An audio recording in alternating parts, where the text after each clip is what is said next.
So let's have a lesson on this piece, Rosita. And you can follow the lesson for free. You might have this piece in a different book, but if you're interested, I do have an edition for sale, so you can check that out. There's a link for that underneath the video. So this piece is a really great find. I'm really glad I found it because it's one of those pieces that it's not that difficult to play, so it really sits very nicely in the intermediate level. There's nothing too awkward in it, and yet it sounds so full, and it's quite long, relatively speaking, for the level. So it's a really great performance piece for intermediate students, or for professionals for that matter, but nevertheless, it's definitely more around the grade 4 level I'd probably put it, or a 5 maybe, I'm not sure. But that around that level. Not too much to say here. There's it's a recurring kind of like theme that continues to come up, almost like a rondo after a little introduction that's slower. So the lento section, followed by the moderato section with that repeated kind of theme that comes in and out, and then it ends with that lento section again. The thing that I will mainly talk about today is just kind of your pacing for the piece, a couple of little moments and phrasing ideas that might make the piece a little bit more special than it first appears to be on the page. But basically a walkthrough should pretty much do it. So it starts off with this lento section, and I pretty much do it half the speed of the moderato. I mean, roughly speaking. So I've changed the fingering, so all the fingering is editorial. I didn't quite understand the original manuscript fingering so much. It didn't make too much sense to me. There's lots of ways to interpret it, but I think it's, I just chose more guide fingers in a few spots, like the introduction, and then later on I chose to do some barre, just because it's so much more legato than the awkward chord changes that he suggested. So I'll go over those as we go. So the intro, the lento, nice and strong.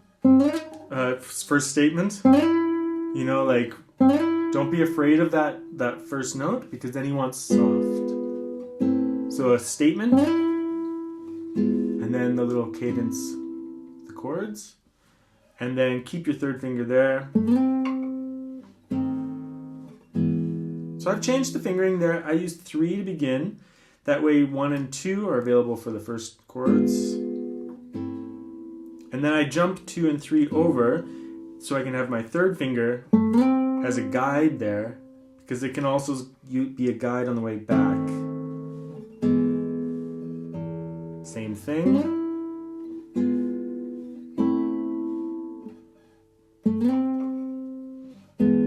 And then with a little bit of a writ here and some speeding up to blend into the moderato.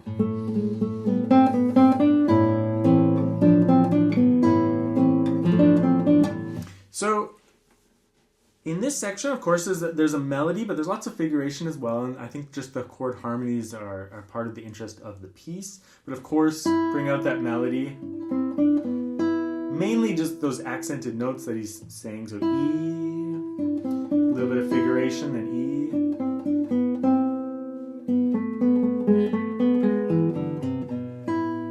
So you can practice that on its own, and then you just want to make sure that the balance, you're not slamming out that second beat or anything. I would really feel the piece in cut time, even though it says common time. So really just like 1, 3, 1, 3. I think that's a good feel for the piece.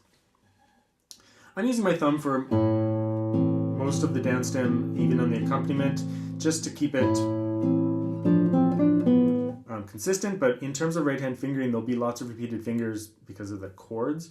But I try my best to avoid it when possible. And I'll point out some specific sections as we go. There's no helping jumping over at the beginning. It's just a new chord shape, so you can make it rhythmic to make sure it blends nicely.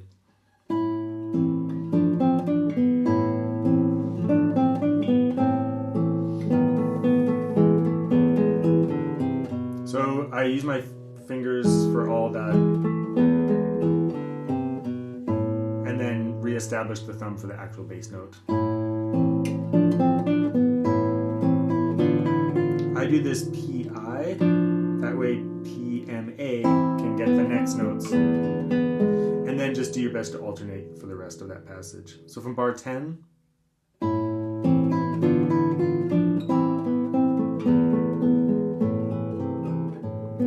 And then it repeats back to bar 5, but let's go to the second ending. And this section seems to come out almost out of nowhere, this little section in C major, and it's almost doesn't fit in the piece, but I've kind of grown to, I like it as a little contrast. And it's almost like a rondo where, well, it is a rondo where there's these very contrasting sections, and then we're going to eventually go back to the theme, right? So you kind of just have to embrace it. So of course you're bringing out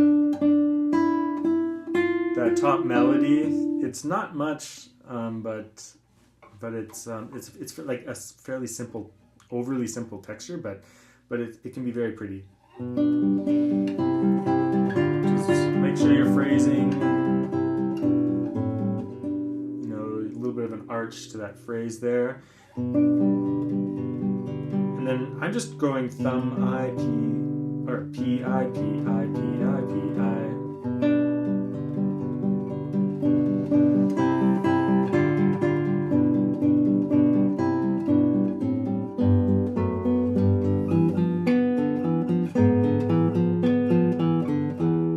So in that section there, starting at bar 21, I did change the fingerings from his a little bit.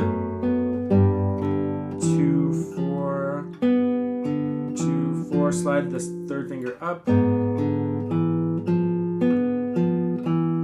then back to first position.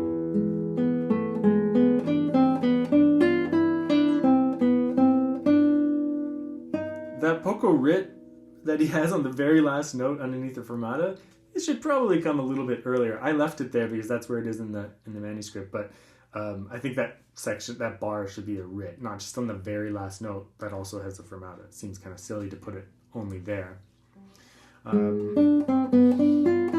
Slowing down, fermata, begin again. Here's the theme.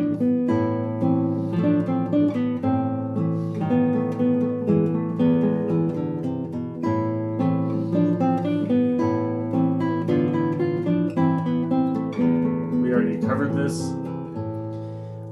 In these sections, use your fourth finger on the bass, because that way you don't have to change positions, and it makes sense that you'll just transition into this chord here, right? So in this bar, in this section from bar 34, I did change the fingering again from his fingering. He does something like, then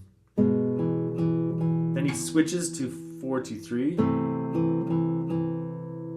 and then back, and I found it not to be the most legato fingering, so I went for some bar A instead.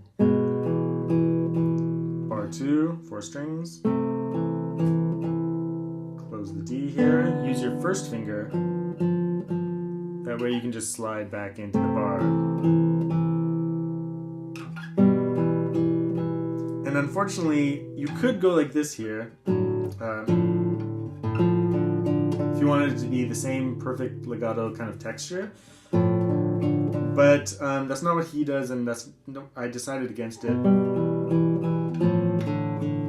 To just go like that because of the chord that comes after it. It would be a little bit awkward, and of course advanced players could totally handle it. But I think for the level of the piece, I think it would be a little bit unnecessary. So I'll leave it up to you. If you're a more advanced player, you can close that whole chord. But you can keep it the way I have. If you do, though, keep it my way. Just make sure you get enough out of that F, because that's the important note. Before you let go of it and play the Ds, just get enough out of that F that it's heard as the melody note, so you're not shortchanging it, right? Repeat.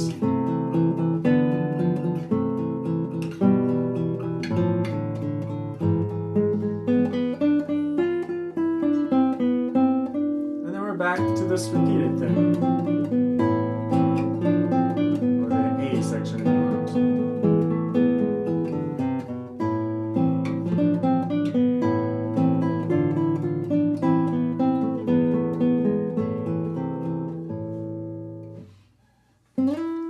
same statement. Soft, soft. Then he changes it. All forte, all piano.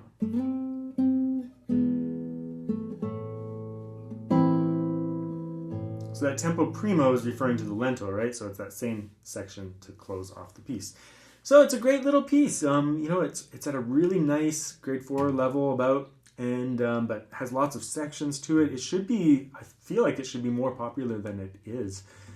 And I hope that people start to play it more and it gets included in more anthologies and things like that.